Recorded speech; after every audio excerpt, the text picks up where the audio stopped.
मैं दुख हूं उन बच्चों का जो कम उम्री में यतीम हो गए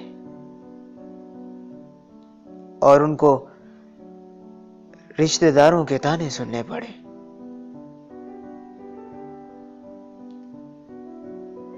मैं दुख हूं उन बहनों का जिनकी मिल्कियत छीन ली जाए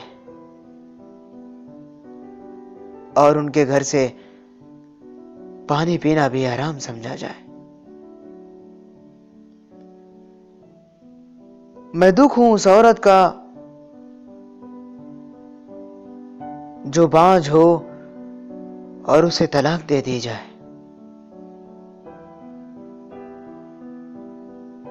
मैं दुख हूं उस लड़की का जिसका जहेज मां के इलाज के लिए बेचा जाए।